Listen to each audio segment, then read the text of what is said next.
in the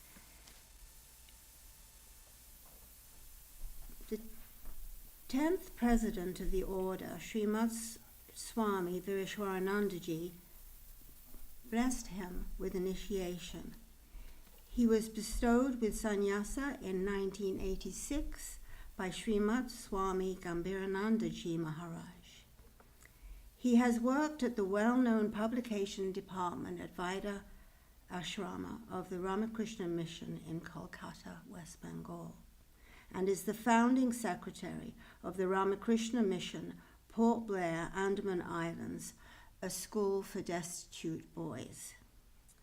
The Swami was the principal cum secretary of the Ramakrishna Mission School, Narottam Nagar, Tirap, Arunachal Pradesh.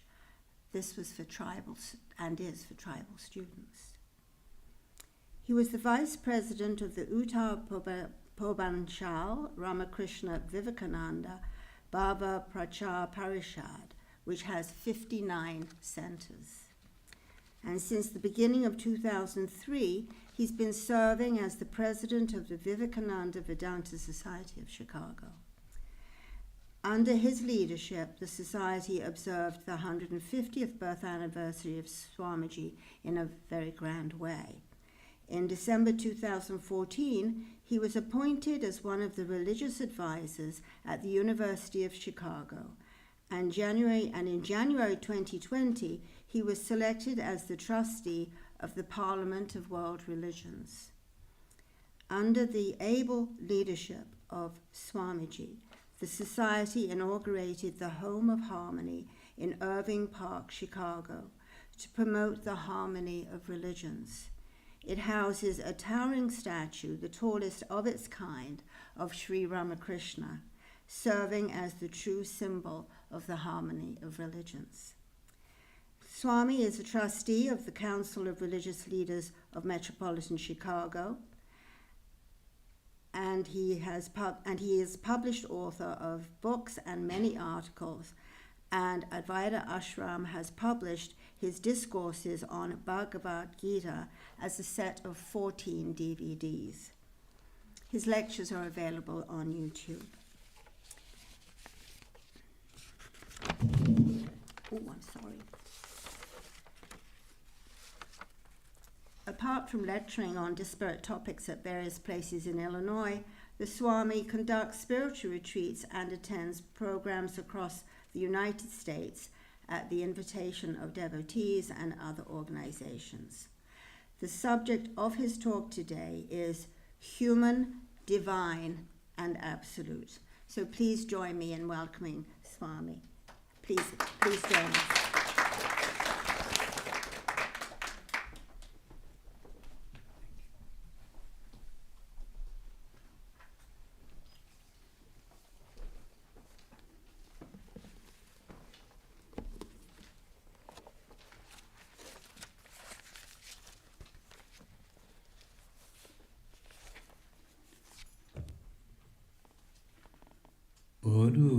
Parutatve sadalino Ramakrishna samagaya yo dharma sthapanarato biresham tam namamyaham biresham tam namamyaham. My pranam to Swami Vivekananda, who though every moment established in the Supreme Consciousness, engaged himself to establish religion at the behest of his Guru, Bhagavan Sri Ramakrishna.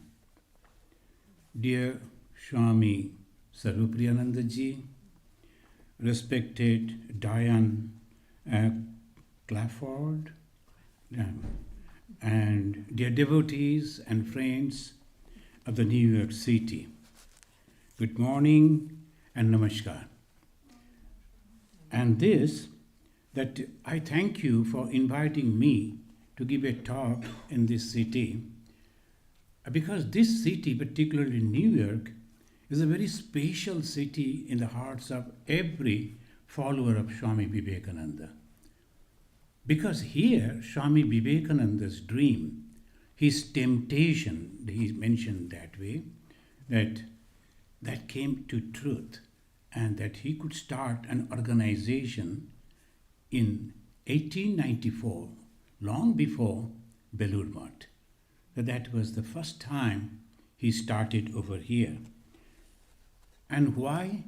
To make the dedicated Swamis and also the devoted devotees, they should help the people to manifest their divinity, to make people aware of their divine nature and to help them to manifest it. That was the main thing. But when we say the divine nature or the divinity, what are the proofs? You know that always they say there are three types of proofs are there. One is the Shabda Pramana. It is a proof from the scripture. Those who have realized, they said that was recorded, that is called Shastra. Shastra means Aptavakya, realized souls, their words. Not only scholars are mentioning, just their thinking as they have the capacity to write, their command over the language, they say, no, not that. They have to realize the truth. Then they should give it to the next generation. That is called Shastra. That Shastra says, Vedanta, that a human being as a children of immortal bliss. Shastra means, I mentioned over here, as the Veda. The Veda, they give the call to the human being as the children of immortal bliss. These are great blessings. When all people are doubting about themselves, am I this, am I that, is it possible? Then they say, yeah, you are immortal bliss, amritasya putraha. And Vedanta taught that everything is saturated with the supreme consciousness. And that Vedanta also urges to realize this truth. Atmanam Viddhi, that is the way the Vedanta talks. You must know yourself. Atmanam Viddhi. Don't come to me. Mostly people like to depend on others. Please keep your right hand on my head. So sometimes some people will say, the Swamiji, please keep your right hand, not left hand. The right hand on my head. And why? Well, I'll get the blessing. See, if that was the power I was having, I would have kept my hand all through on my own head. So they always like to depend on the guru, they like to depend on others. But here they say, no, you have to stand up and you have to struggle. You have to overcome and you have to conquer. And that is called Atmanam Viddhi. What is that Atman? That is a huge subject, but many of you have some conception, all of us having little conception about that, and we'll come to that. And they say, and it assured, if you can do that, then Amrito Bhavati, you will be eternal. And not only that, you will be fully satisfied, Tripto Bhavati. And also, you will be the embodiment of bliss, embodiment of happiness, Anand Bhavati. So that is the assurance. So when I am trying to realize that, after the realization, what is going to happen to me? Utilitarian way, we must ask. You are asking me to give away everything I am giving away. I was having the home, a young man, he was having a palace, a kingdom, a beautiful queen, a child. Then he left it and he went for this search. And naturally he will ask, what I am going to get after this?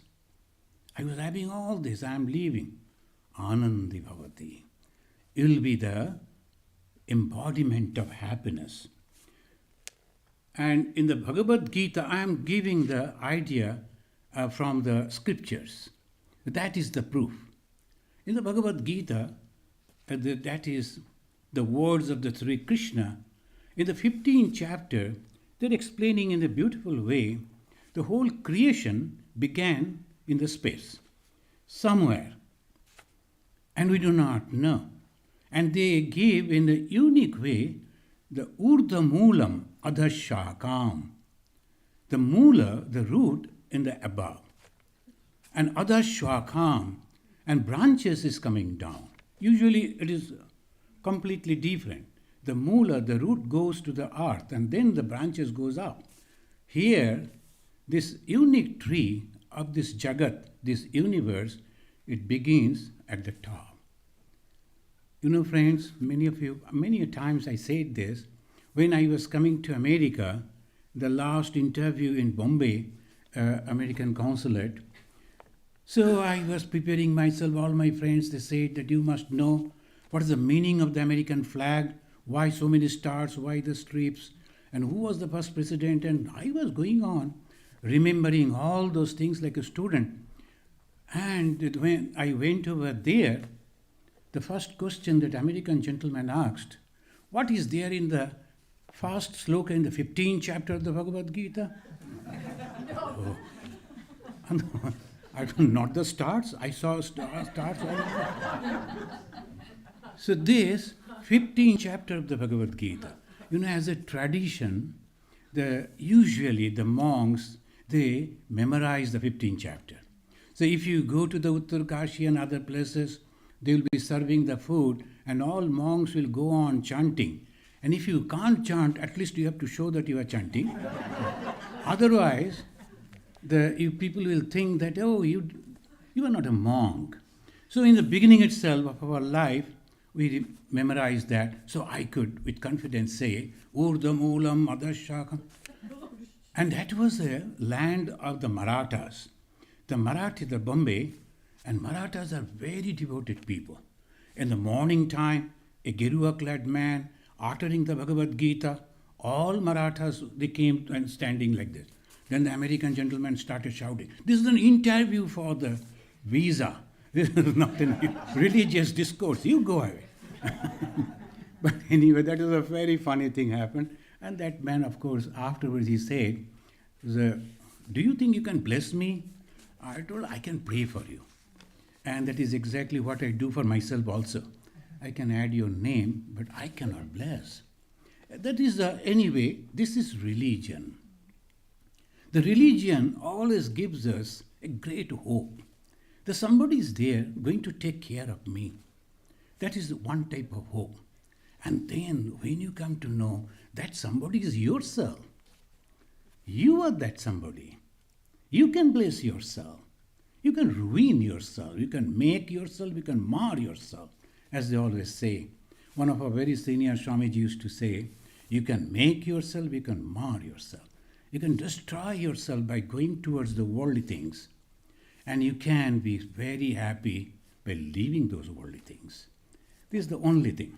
Now, here again, the Bhagavad Gita, that also gives the proof there is something. And Taittiriya Upanishad, very clearly it mentions, it says, Yatova imani bhutani jayante, from which all these beings take birth. The statement of fact, they are not going for any other argument. The straightway, the rishis, they say, because they have realized it. And they said, Yatova imani bhutani jayante, from where everything is born. Ena yatani jivanti. After that, they are living on the support of that. Yat prayanti avisambishanti tad vijigyasasya tad brahmeti.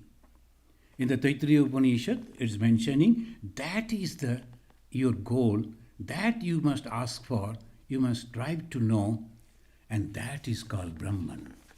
This we find in the Taittiriya. Now, this is called Shabda Pramana. Pramana, the proof from the scripture. And next comes Anumana Pramana. What is Anumana? Inference. A joy in dreamless sleep. When we dream, the three stages, Jagrat, Sapna, Sushupti. All you must be knowing this because Sarva Priyanandaji is here, Vedanta. So, obviously, these three stages, you are awake. All of us, we are awake, and we can understand that. Our body, our mind, our consciousness, it is there. When you are going to sleep, first thing that we forget, what? Our body. If you are remembering your body in the sleep, you are not sleeping. Oh, my leg is paining, neck is paining, body is aching. You are not sleeping actually. You are tossing over there. And obviously you have to forget your body. That's the first condition of sleep. And next step you go to a dream. And yesterday I was asking little boy, did you see any dream in your sleep? Yeah, I saw so many. And just tell me one, I've forgotten everything. So that way, everybody is dreaming. All of us, we dream. Then you forget or sometimes you remember. In the dream world, what happens? Mind is active. And sometimes there's a book, of course, how to understand the meaning of the dream. I don't know whether that person who has written. But anyway, the people go on writing this type of books. What is the meaning of the dream? Sometimes it is good, sometimes it is bad. Bhagavan Sri Ramakrishna used to appreciate if he heard that some of the devotees have dreamt about God. And someone came to him and said, I saw you yesterday. And Sri Ramakrishna said, is it? See the manipulation.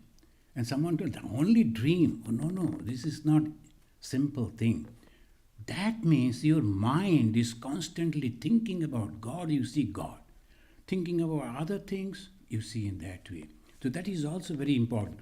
But the most important thing this moment, my body is not there, but I am still there. That is very important. Without the body we can survive. And we survive in mind and in dream. And everything happens. I can even smell. I can hear the sound. I can talk people. I feel all those things. There's a complete real world, dream world. And then comes the third stage, where there is no dream even. That means mind is also absent. But still I survive. That is the proof. And from there when I come back, no one till today reported, oh, I had a dreamless sleep and so boring. No. Everyone said, so wonderful. That means when body is not there, then mind is not there, consciousness alone is there, that is the place of joy. And there we should go. How? Through meditation. Then they understood it and they started different type of processes, different type of research. One person came and told, sit like this, left leg on the floor, right leg on the left leg, put the hands, then breathe like this. Why? Forget your body. Then go into that dream world. Your God is sitting within your heart and you are worshipping the God mentally, and then forget the God and see the light only. Oh, beautiful, so wonderful. And after that, so much of money they are earning, just by telling like this. And people are so happy into meditation. To go into dream means, and then little sleep. One gentleman was telling, Swami, when I listen to your lecture, I go into sleep. I say, oh my God. Don't tell it to people because whatever followers are there, they will also go. My lecture is putting you to sleep.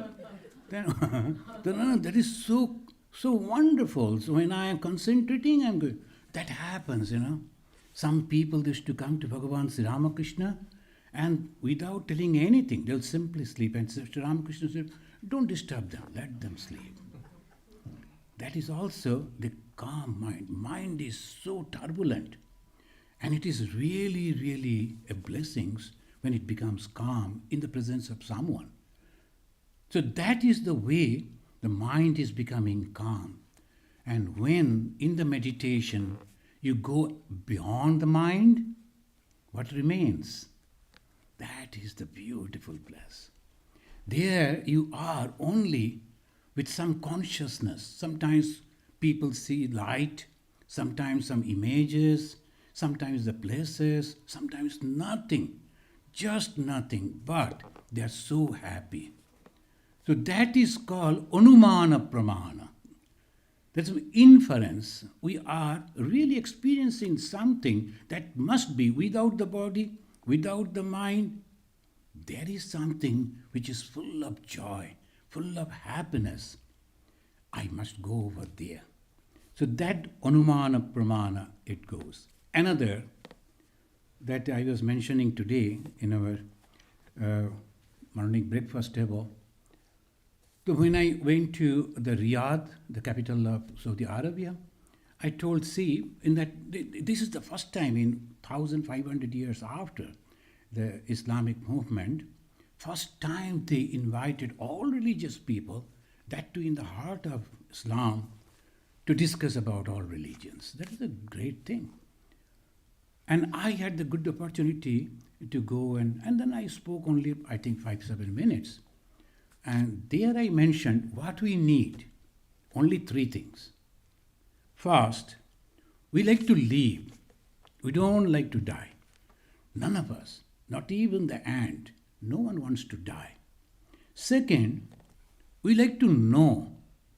Yesterday only, the family who was driving, the little boy, he was sitting at the back and going on asking the mother question. The mother became, will you please stop? she was telling.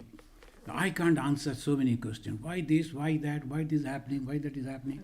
She's going on asking questions, the curiosity. Why this? Because the person from where or the thing from where we have been created is the source of knowledge. So first we like to live. Why? The Creator is eternal. So that has come to us. We don't like to die. We like to know again the Creator from it has come. And we like to be happy. Everything that we do only for happiness. Sometimes we go to McDonald's, we see so many things. And you can only say, yum, that's much. Because at this age, you cannot go for all those things. You have to see and appreciate only. You should not touch. One of our Swamiji told, that, at this age, our medicine is only this. Whatever comes from, no. So this is the Ananda. We go, we see, and when all people are eating, Ananda. You should not feel jealous or sorry. Oh, I can't eat. You are eating through so many different faces, mouths. And they are enjoying. The children, they are jumping with the ice cream. Yesterday I saw a group of the 5, 6, maybe brothers and sisters, that they are all having one ice cream and they are licking and seeing how much he or she is having. Like that. So much joy, Ananda, everywhere. Whatever we do, wherever we go, all our thoughts only for Ananda. Why? That is the question. And that proves the Creator is full of joy. He is the Ananda. Anandeva khalu imani bhutani jayante. From Ananda only, again in the Upanishad it's mentioned, who is the Creator? Creator is the Ananda. He is the source of Ananda. And that is our goal. We have to go back to that. When Bhagavan Sri Ramakrishna, he was having nothing. No education, no money, no social status. Nothing was there. Why people used to come to him? Because the moment they used to go to him, they used to get the joy, happiness. Nowhere else, but only to that person, because he is the embodiment of happiness, the God himself. Where is the... Oh, yeah. Now I like to talk, and then I forget. So this is called the Shastra Pramana. That means the proof of the Shabda, Shastra. Then second comes the Anumana Pramana. There must be something which is having these qualities. Sat, Chit, Ananda, Sarupa. So what is Brahman? Sat Chit Ananda. How do you know? Because I'm experiencing that and I'm judging myself. Then I came to this, the conclusion that if you make something out of salt, it will be salty. A shape may be different, forms may be different, names may be different, salty. If you make the same way with the sugar, a different type of, sometimes round, sometimes it is long, sometimes it is square, but all are sweet. The name may be different, form may be different, activities may be different, but actual thing is the same. I sometimes give the example, the electric lights. And sometimes it is white, sometimes yellow, sometimes blue, sometimes long, sometimes small. Sometimes the fan name and forms are different, but one thing is common, that is electricity. And Bhagavad Gita says, all these things that you see, I am the string in between that and consciousness. Now we have to go to the consciousness. How we will go? That is the main difficult thing. Here the pratyaksha pramana, unless and until you are realizing that. We have read in the book, it's good. And then we inferred, yes, we have seen the life of Bhagavan Sri Ramakrishna. We have seen the Lord Jesus. A wonderful life. He who has seen the Son has seen the God. The way he is speaking, so confident. He is who has seen the Son, has seen the Father. Same way Sri Ramakrishna said, seeing an avatar is seeing God. That means what? Qualities must be. You know that this in between the human and that supreme, the absolute, there is another level. That is called divine. The Semitic religion, they always speak about the heaven, God and heaven. But the Indian three religions, Hinduism, Jainism, Buddhism, they talk about moksha, mukti, liberation. Why? So, to my mind, because of the economical and social condition. When these three, the Semitic religions were growing up, and a few years after, Judaism, then Christianity, then Islam, the condition of the society was very bad. The people were searching for a little comfort. So when they said the land of milk and honey, they all said, let us go to that place. When they said, I will take you to heaven, they all followed him. So that was the main reason. But luckily, India at that time, it was having a lot of resources. And obviously, if you say, I will give you food, oh, I don't need. Enough food is there. Like in America, if you say, I will give you this, of course. If you say, I will give you a good apartment here in Manhattan, it's okay, let me try. But so even then after some time they'll say, no, it is enough. This is not necessary. The same way, it is not Swarga, it is the Mukti. And this happened in the life of a young person. His name was Nachiketa. You all know him. Nachiketa, the first quality was Shraddha. Now we are traveling towards the absolute, right? The first quality, Shraddha. Shraddha means confidence. Confidence in the words of the scripture. When they said, Imani bhutani jayante, these all things were born, I believe on those words. They're not going to cheat us anyway. So that must be the truth. So I believe in the scripture. Second, in the words of the Guru, Guru says, practice it, do it. And he will surely reach over there. Then sometimes you go to a Guru, particularly Ramakrishna Mission, only one time in Belur Math and others. And if you go once in a lifetime, you can see the Guru, he will give you the Diksha, and from distance only you have to see. So much of crowd. Here, we Gurus are very good. Anytime you call, we can go. But anyway, if you go to a Guru, Guru will only give you the mantra. And afterwards, you cannot depend on Guru. Guru will say, I have given the mantra and now it is your mind. You have to try. God and you. That much. Now you continue. So this is the way that we have to depend on ourselves. So what is Shraddha? The faith in the words of the scripture, faith in the instructions of the Guru, and then third and important, self-confidence. Swami Vivekananda said, that is what I feel is the Vedanta of Vivekananda. The more I grow, more it seems to me everything lies in manliness.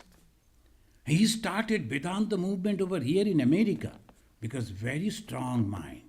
I will do everything. I am not depending on anybody else. So this movement started over here, this Vedanta. And here, when we are thinking, what is happening? First, confidence is happening. I must realize God. That is the first thing.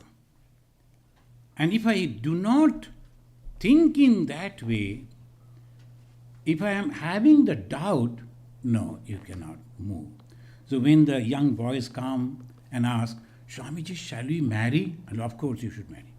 Because when you are asking the question means desire is there. Go and marry. And that is sure. They cannot become monks. Monks means they will never ask that question.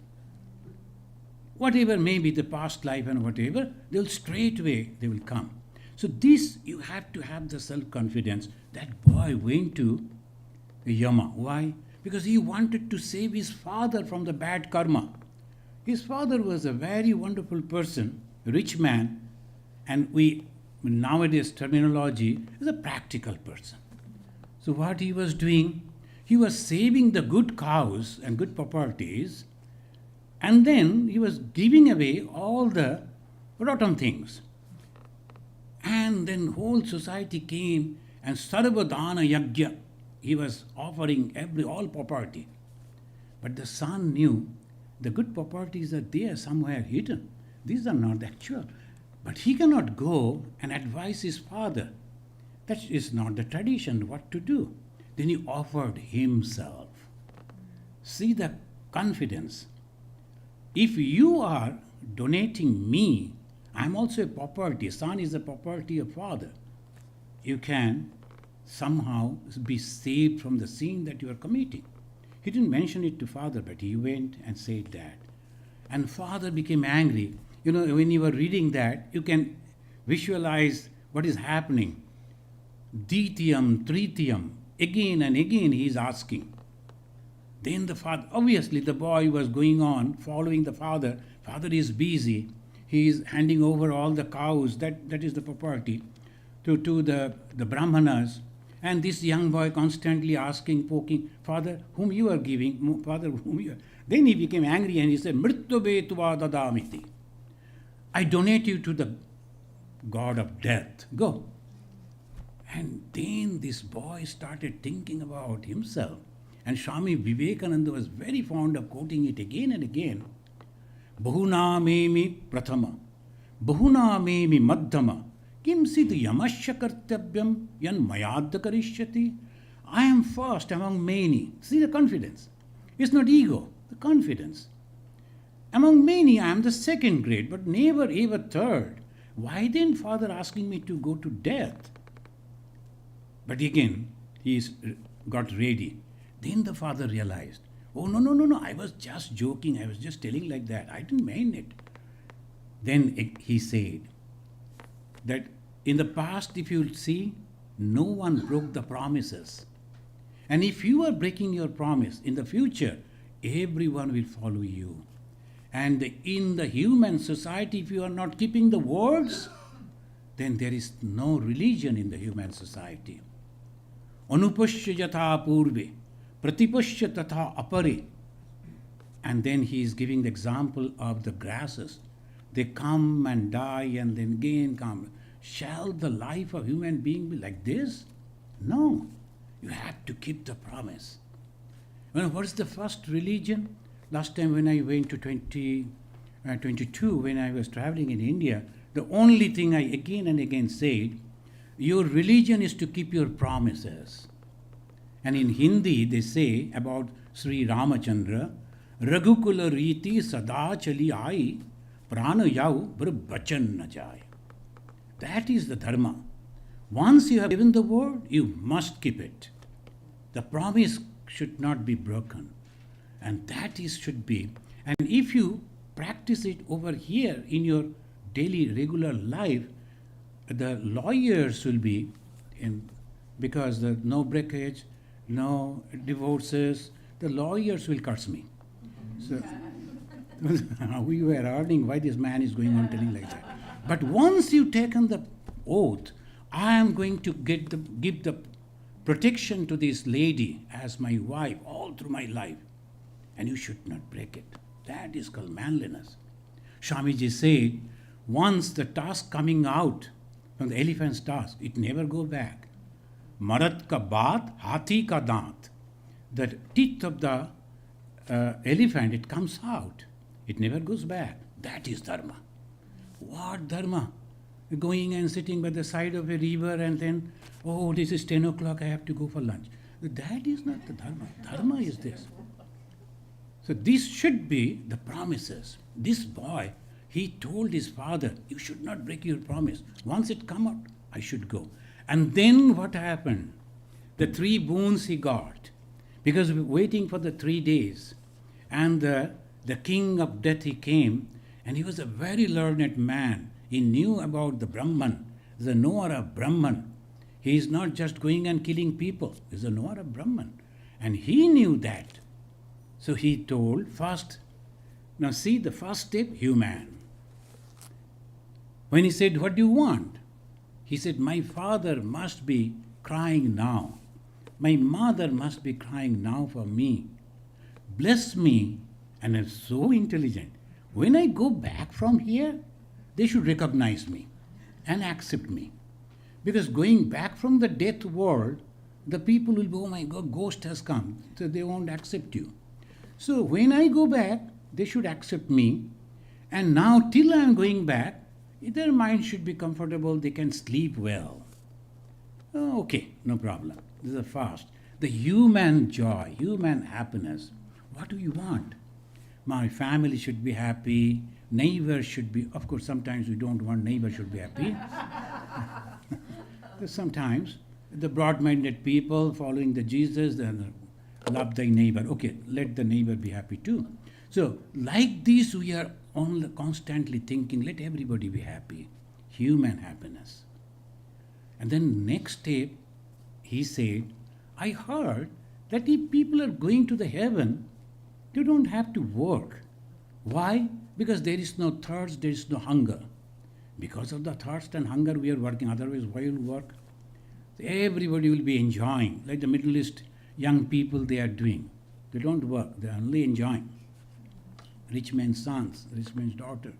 So, we should enjoy like that. So, can you please tell me how we can go over there? He said, okay. Now comes the third one.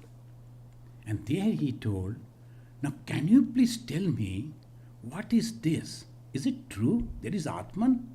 You are the person, best teacher. Because you know the death and life. Is there truly there is Atman? If it is, tell me about it.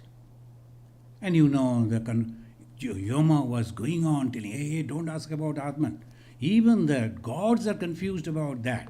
What you are going to do knowing about that? I will give you all these things. And he was going on saying, no, no, no. What we learn? The worldly things is very easy to achieve. Human happiness, but temporary. The father will be happy when he sees the son is coming back. But at the same time, after a few days, again that same father will start rebuking the son. It always happens. And second, also, if I go to heaven, sometimes I'll be very happy. I'm not going to work. Then after sometimes I'll be tired. There is no work, no engagement, then what I'm going to do? So obviously that is also temporary. So the mukti, the moksha, the atma jnana, the third step. So first human, then divine, then the supreme, the absolute. But friends, to understand the absolute, to realize the absolute, to know the absolute, what we need first? Shraddha, confidence. Yes, there is something about which all the scriptures are talking about. Sometimes they mention it as God, as Jehovah. Of course, the definitions are a little different, but still we can say the Jehovah, the God, the Buddha, the Bhagavan, the Ishvara, and the Atman, the Brahman. There's something is there. We must go over there. And the Brahman means all-pervading consciousness. And to reach to that, I have to forget my body. I have to forget my mind. Then only I will go over there. If the body is not there, mind is not there, I am there, then what I am going to do? And that's why Shankaracharya said, no. In this life only, you should realize that. Jivan mukti sukha prapti hetabe janmadharitam. I'm sorry, I'm using a lot of Sanskrit, but these are beautiful slokas, Jivan mukti sukha prapti. For the enjoyment of the free life. Someone came and scolding, abusing words, and you were looking at him, very smiling face. What will happen to that man? After some time, he'll stop and ask, "Sir, are you listening? Are you deaf or what?" "No, I'm listening, but not accepting." So you take all those things for yourself. In Andaman, we had a small ashrama at that time, and one person, I don't know why, he was a fisherman. Maybe after catching fish in the midnight, he'll be tired, he'll come and lie down. It's a very warm country. So on the open, near the gate of our temple, the shrine, like this, a small shrine was there. He used to lie on the main gate. He was a heavy fellow, he'll be sleeping. And in the everyday morning, it was so difficult to open the door. So I used to call all the boys, and we'll be taking him, 4 the legs and the 5 the hands, like that. And then we will slowly carry him outside and put him on the outside and come. And after some time, when he will get up from the sleep, he will go on abusing us. But the language was Telugu, and none of us understood Telugu language. So we were very happy that he is saying something like this, and we are not understanding. Then after some time, 2-3 months, one Telugu boy joined. And next day morning, when he heard, he told, "Swamiji, wo gali de rahe hain. He is using abusive language." And I said, "Don't translate." Because if we don't understand the language, there is no reaction. Rather, it's a fun. He is doing like this, doing like that. It's okay. But the moment you understand the language, reaction may come. So what we should do, we have to see the whole world as a movie going on. Somebody praising, somebody criticizing, somebody doing this, somebody doing that. But actually it is not real. That way we can reach up to the absolute. Confidence in the words of the scripture, confidence, faith in the words of the Guru, and self-confidence. I am going to achieve that. I am going to realize that. And in this life itself, again allow me to quote from that Upanishad, and the beautiful way they say, "Iha ched abedit atasattam asti." Here and now, if you realize that, that is the great truth, the great joy for you. Nachet iha abedit mohati binasti. If you cannot realize here and now, well, I'm sorry, I do not know what will happen to you in your next life. Because the next birth, whether we will be human being or not, we do not know. Because in the subconscious mind, there are so many different desires are there. God forbid, let us all be good human. And then, what will happen is again the challenges, here and now. What we should have to do, understanding this world is temporary. And then when we are living like as a tourist and nothing else. See, I am living here. Last night we came and we saw, and this is good, this is bad, and all this. No reaction from me. then I know that today evening I am leaving. But when in Chicago, oh, why the dust is here? Why this is not hanging here? Why that is not there? Because attachment to that. So if you are attached to anything, immediately all those thoughts will come. So live like a tourist in this world. I am meeting a person, he is my husband, she is my wife, these are children. Ah, beautiful, this is okay. A nice building and all this thing, that thing. Every time you go on telling you, Mon chalo nijo niketane. Oh my mind, let me go to my own abode.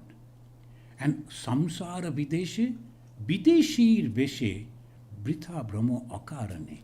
In this world, like a videshi, that means you are a tourist.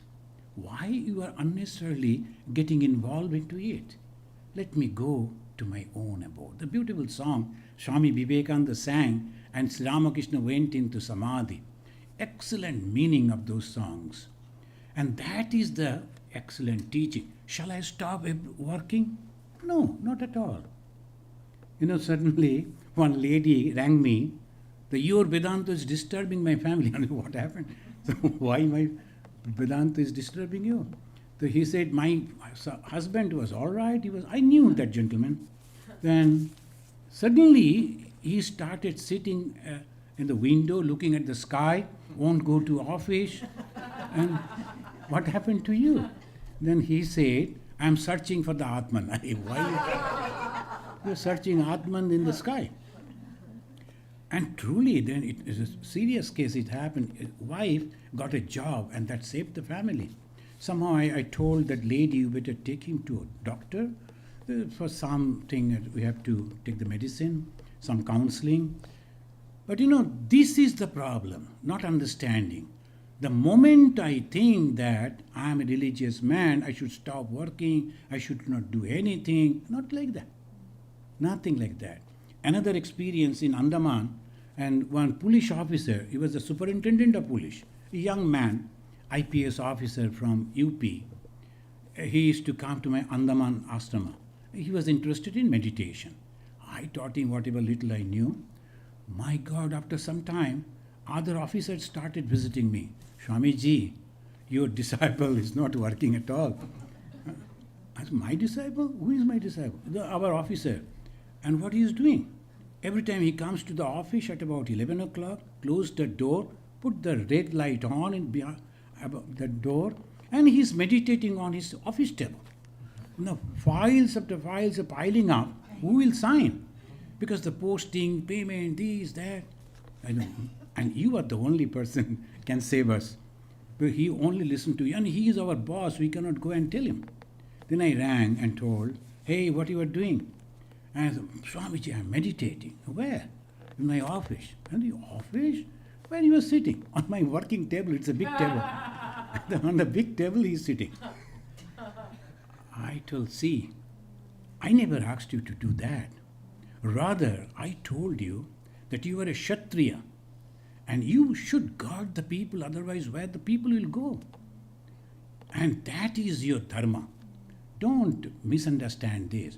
And when you are having some leisurely time in your house or somewhere else, you can meditate. But now you should work. And then I inspired, and Arjuna did and all that. Then from the next day it was solved. These are the main problem. What we should do as a monk, dharma palan, dharma shiksha, that is my job. Whether the Trump is going to be the president or Biden, it is not my job. Right. It is yours. We are not in politics, we don't cast vote, we are not going to do anything. This is all up to you. Because you are in the household. That is your duty. My duty, dharma palan. What is the dharma? Truthfulness, love, sacrifice, and equal way to judge everything. That is called the dharma. So we have to understand that. But I have to conclude in a quick way. We have the 5 organs which we have to control. What are the 5 organs? The eye, the nose, the ear, and touch and all that. These 5 organs. What we are doing with that? Eating. What we are eating? 5 different things. What is happening by that way? My mind is becoming restless. It's not tranquil, it is not calm. I found this on the web. Okay. So this is the way we have to control. Sometimes some people make the mistake that only eating to the mouth. No, all these 5. We have to be very careful. What I am seeing, what I am hearing, what I am touching, every way to control the mind. That's called manasuddhi prakarana. And that mind should be purified. When the mind is purified, your mind is calm. In the calm mind, the reflection will come. And how you will understand that, and the slowly divine qualities will come. Fearlessness will come. What is the fearless? Because I know I am not going to die. Only I am going to change this body, that's all. When I get a new shirt, a new dress, I am not unhappy, rather happy. Similarly, old age, I am going to change my body, that much. And purity of heart. What is the purity of heart? Love. There is no selfishness. The love should reach out to everyone. Then the charity, whatever I am having, I should give it to others. When somebody is successful, I should feel joy, no jealousy. If someone is praising me or someone is criticizing me, I should take it equally because it has no value. These are the qualities I have to develop, and that is called divine qualities. From there, you have to go to a completely different place. They say, Nishkalam, Nishkriyam, Shantam, Nirabandham, Niranjanam, Amritasya Param, Setu. That is the bridge. And we have to cross. And from the New York we have to go to New Jersey, we have to cross the bridge. And what is that bridge? The bridge is Nishkalam, partless. It has no part, it is all one. I, you, bird, everything that I see, all are the same. And Nishkriyam, actionless, because no desire. Why we do action? Why you walk here, where you go there? Because we have desire. No desire. Shantam, tranquil. Nirabhadyam, faultless. No fault will be there. Niranjanam, taintless. Amritasya param setum. And that is the bridge to the immortal Supreme Being. Thank you, friends. Thank you for giving me the opportunity. So we are now very good human being, you know. We should pat ourselves. Yeah, look at it. So many millions are there. How many? They are coming to Vedanta to understand the religion truly? No. They are very happy sitting with the neighbors and the friends and the relatives, grandchildren. It's okay. That's good. But what about the self? Only few, handful. They are coming, truly. We are not showing you any miracle. We are not asking you to dance even. I don't know, maybe Sarvapriyanandaji offering you good food or not. That is not that way. But still, we are coming here. And there is no chances to park. We are walking, coming from distances. Still coming, listening. Why? Because you know, we have overcome many hurdles. We are better than many, many people. Many, many people. Sattva guna has risen.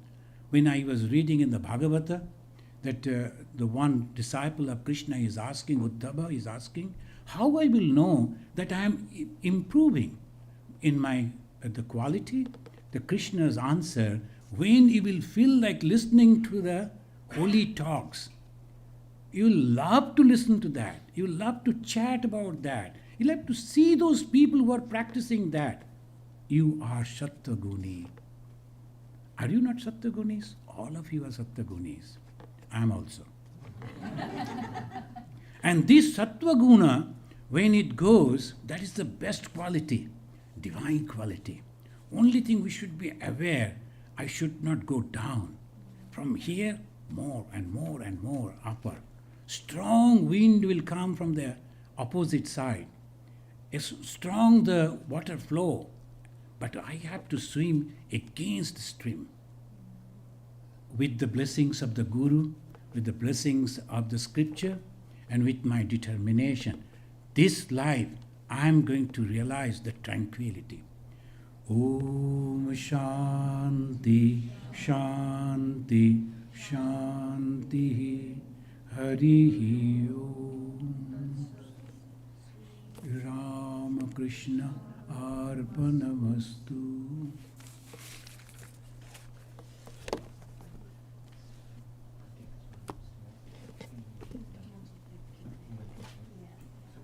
Will you do some Q&A, Maharaj? Oh yes, yeah. The Swami is offered to do some Q&A. Yes, and somebody will come to you with a microphone. Yeah. Tell us your name and make it a brief question. Thank you, Swami. That was beautiful. My name is Mira, and I'm clearly not a monk. When you began the presentation, you discussed about when you go to meditate, you start with I'm not the body, and then you let go of the body, and then you have your visualization. What exactly is the process that you would recommend for those of us that aren't fortunate enough to be in an ashram? So I developed, of course, in my own way, a Prabuddha Dhyanam. I gave the name Prabuddha Dhyanam. So there, very simple way you have to sit. If you can, squat on the floor, and then left leg on the floor, right leg on the left leg, like this. Not on the thigh, on the leg itself, the right leg. If you look at the picture of Bhagavan Sri Ramakrishna, the same posture. Left leg on the floor, right leg on the left leg. Then you are sitting, keeping your hands either on your lap or on the knees, whatever way it is comfortable. Keeping your body straight. There, no compromise. The spinal cord should be straight. Then you take a long breath and try to feel that the oxygen is going down to every part of your body, to the fingertips up to the toe. Every parts of your body it is going down and energizing your body. Imagining. And then when you are leaving, exhaling that you should imagine that a power in that form of Omkara, if you are comfortable with that, Omkara coming up and up and up, and through the spinal cord, straight to the head. And there's a feeling, the wonderful feeling. And if you can imagine that one after another, the Muladhara, then Swadhisthana, Manipura, Anahata, one after another it is opening, and ultimately it is coming to the head, Sahasrara. This 1,000 lotus and white. Over that, your Guru is sitting, and you are touching the feet of your Guru. The Guru is blessing you and asking you to go to your Ishta Devata. And you are coming down, and in between the two eyebrows, you see Ma Sharadamani Devi sitting on a yellow color flower. And Ma Sharada is the goddess of learning, Saraswati. She is also blessing, giving the blessings. Then come down to the throat, and there the Lord Shiva in the form of Vivekananda, the auspiciousness. You take the blessings of Vivekananda. Then you come to the heart. There on a red color lotus, your Ishta Devata is sitting. When you can imagine very strongly, then you forget your body. You're imagining the white, then the yellow, then the saffron, then the red color lotuses, and changing the deities. Then you forget your body. You are into that. That is the second step. Then when you are reaching to the deity, and as the traditional way the Hindus they do, they will wash the feet of the holy feet of the God.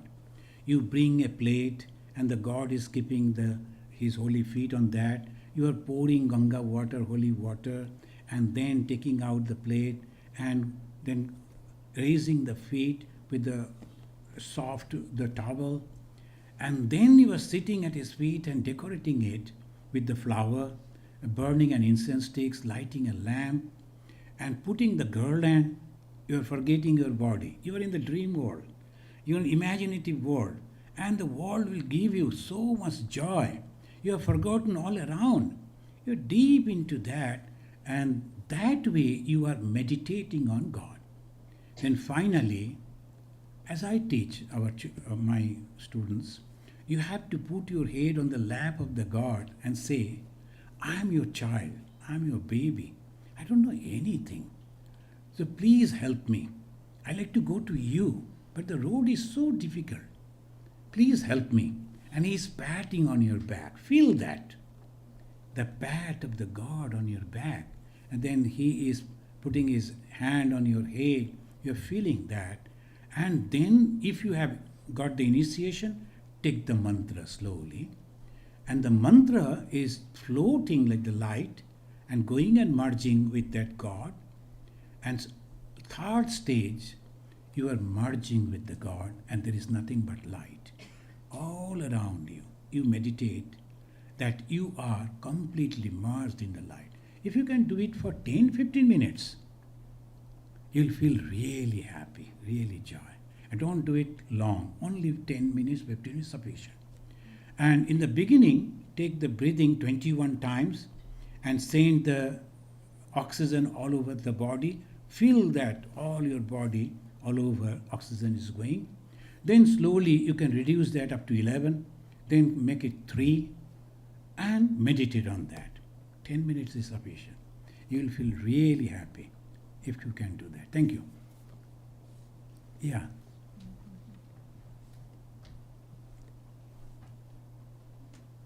Pranam Maharaj, that was an excellent speech that you gave.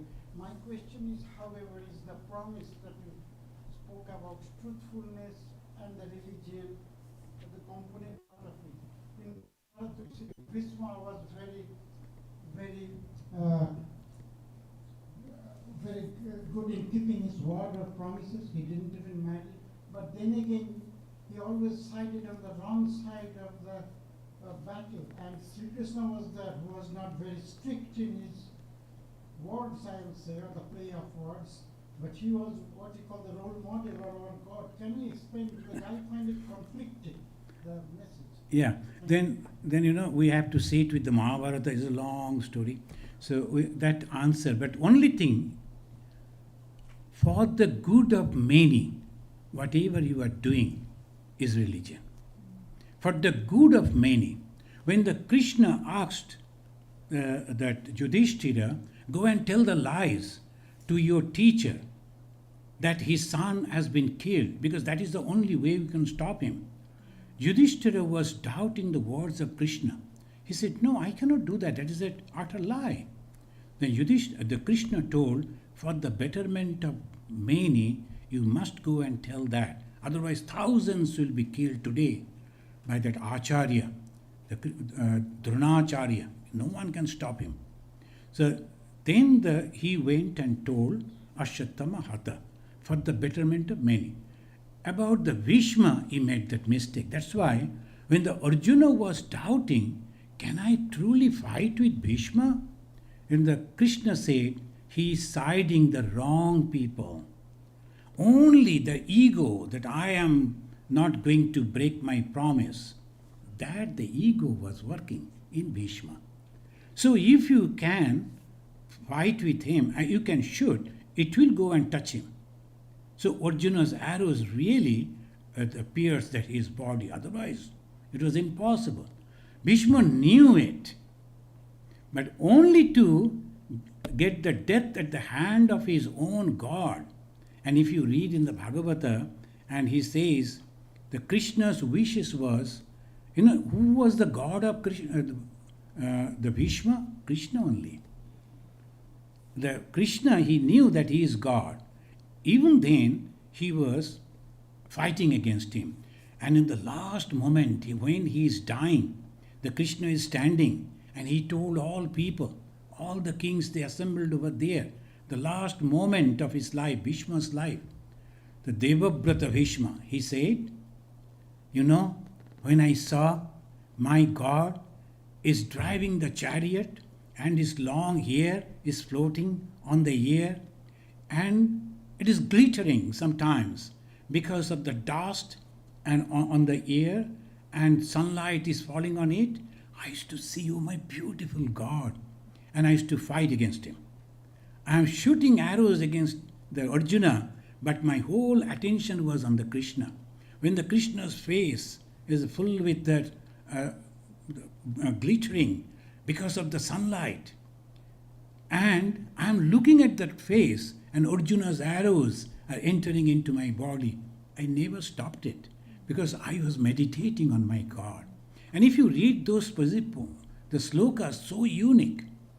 Mam anusmara yuddhacha, as the Krishna said, remember me and fight. It is Devabrata Bhishma only did, not Arjuna. It is Bhishma only did. And unique way the expression he gave. Now your question, yes, Bhishma was wrong because only to keep the promise he was supporting the wrong people. That time dharma is to break the promise. Religion is to break the promise. Krishna, he was asking people like Yudhishthira to tell lies for the betterment of many people, millions of people. Dharma is to save the life of someone, you must tell the lies. That is the truth. I will just conclude. The one Swami was there, a mendicant, he used to meditate in front of his cottage, the small hut. Then a person came running and his body was full of blood. And he came and told Swami, please help me. The Swami was quietly looking at him, didn't say anything. He went to the left side. And after some time, some killers chasing him came over there. They knew this man never tell lies. So they asked, the Honorable Sir, have you seen a person? And yes, I have seen. The blood was all over his body. Yes, which side he has gone, left or right? He showed the opposite side, right. This is the answer Swami Ranganathanandaji gave against a question long back in India that Calcutta Women's Club, they organized a debate between the Swami Ranganathanandaji and Dalai Lama, the present Dalai Lama. And this same question was asked. Dalai Lama, he was not good in understanding English, so there was a translator, and translator didn't translate. Before that, like a young boy, he said, yes. And question was, do you tell lies? Not understanding what the question mean, Dalai Lama said yes, and he was happy. We were present there. Now, and we, the Hindus, we were sitting one side, and Buddhist another side, and the beautiful auditorium. And we were very happy. Oh, this time our Swami is going to get the number, the best number, because he has said the wrong answer. And then when that man was going on telling, look at it, the holy people also tell the lies, so there is no problem for us and all that, Ranganathanji was looking like this at him. And he asked, Swamiji, what is your answer? Do you tell the lies? We were sure he will say no. He said yes. Oh my God. And they said, Swami, is you also tell lies? Yes, I have not completed my answer. He told this story. To save someone's life, telling the untruth, telling the lies is truth. Ma Sharadamani Devi, she was the embodiment of truth. But she used to boil a lot of milk to make only one glass full. Because the doctor told only one glass of milk Sri Ramakrishna should eat for the whole day. How a man can survive with only one glass? So she used to take, I have forgotten the quantity, as to boil and very thick milk she used to give to Sri Ramakrishna. When Sri Ramakrishna doubted, and she argued, what that lady knows, someone came and told the truth. Sri Ramakrishna, oh my God, why you are giving so much? She doesn't know the measurement of this place. She clearly told her untruth for the Sri Ramakrishna. So we have to understand where I should tell the lies. And in Hinduism, in the Manu's Smriti, there are 5 times a Hindu can speak lies. When? At the time of their marriage. Sometimes husband, wife, they'll be telling little lies and all that. So that goes and okay, without any sin. But not every time, but sometimes.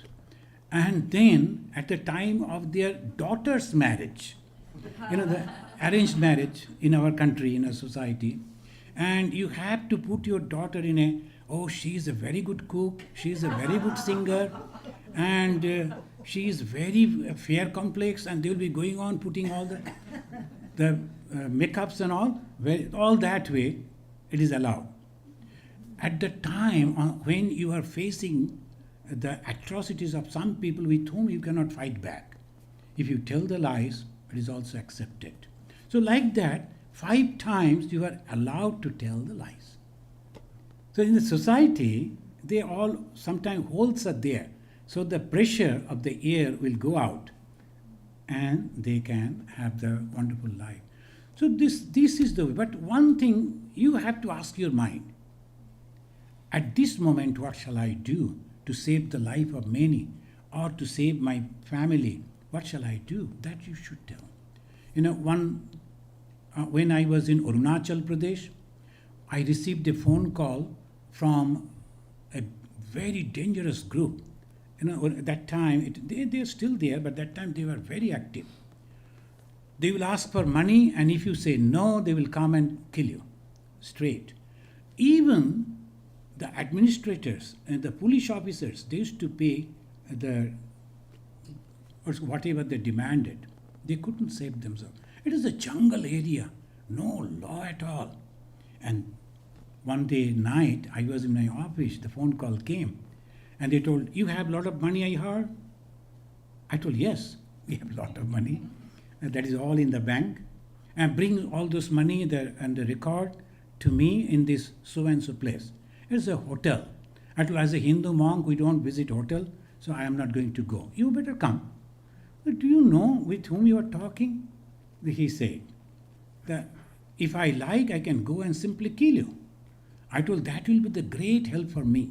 I am also disgusted with this life, not getting God realization and going on sitting early morning and evening, so all regularly. So please come and kill me, but only request, give me some time so that I can sit in front of my God, and when you shoot at the back, so my head goes and touches the feet of my God. That much request. Then you say, are you not afraid of death? Then I told, you know what? Actually, I am dead.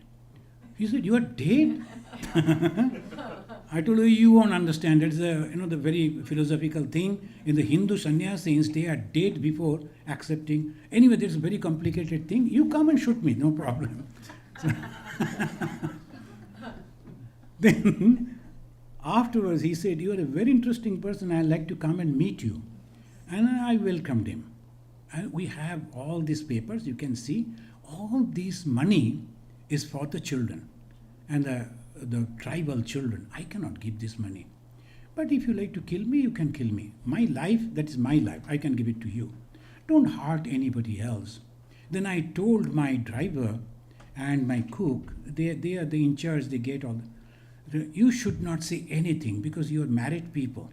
And these people, they are very, anytime they can kill. It is nothing for them. If they like to kill me, let them kill me. I don't have anyone. Nobody will cry for me.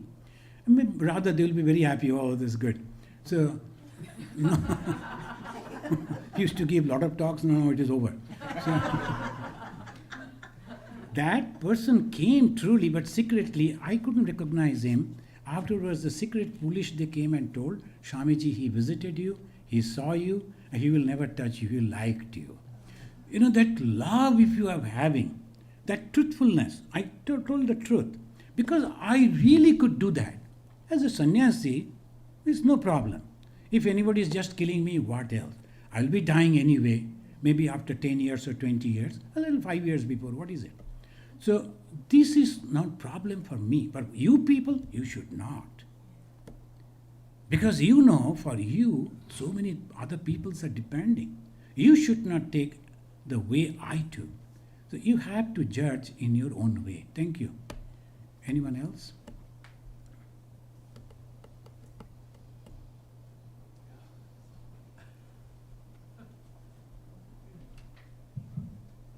Swamiji, I'll ask a question. Our Swami Sarvapriyananji is so kind. He gives us very logical, explanation as he speaks about us not being the body and the mind and the witness and we being the Atman and all that. It's very logical. But my understanding stops after that when he says, and Swami Vivekananda also says, you are God. And I've asked that question, but I can't understand in what sense, you say you are God. In what sense is mentioned that? He will be able to give the answer, but to my understanding, God is only two qualities. Manifestation of God through two qualities only.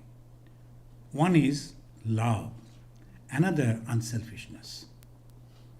So when you are God means you are. That's why Swami Vivekananda said that each soul is potentially divine. What is the potentiality divinity? Love and unselfishness. When the Lord Jesus said, "Blessed are those who are pure in heart, for they shall see God." What is the purity of heart? Love and unselfishness. So these two qualities, when manifested, that is called the manifestation of God. So that is God, that is the divine. Absolute, no expression itself. Only you are understanding, realizing, and then you are calm and quiet. You cannot say about that. Below that is the divinity, the divine. There it is love and unselfishness. Swami Vivekananda gave the definition of God. Unselfishness is God. The moment you are unselfish, you are God yourself. Are you not unselfish? You are. But in a limited sense. You are earning money by hard working, then you are distributing it to your son, to your daughter, to your wife, to your relatives, even to the society as a taxes you are paying. You are doing it. Of course, we don't want to pay tax, but still we give. In this way, if you are doing it, that is there. I have seen people at the time of Durga Puja, that you are supposed to, that is the tradition of the society, purchase new clothing to distribute. He used to purchase each and every member of the family, including those who used to work in that family. But for himself, no money was left. He didn't purchase anything, but he was so happy. This is the unselfishness we are having. Love we are having, but limited. The moment that goes out and embraces the whole universe, that is called divine love. So you are God yourself, because you are having these two qualities. So only you have to manifest it, and you have to become like Jesus, who said, "I and my Father in heaven are one." And that means I am that pure through love, through unselfishness. Thank you. Okay then.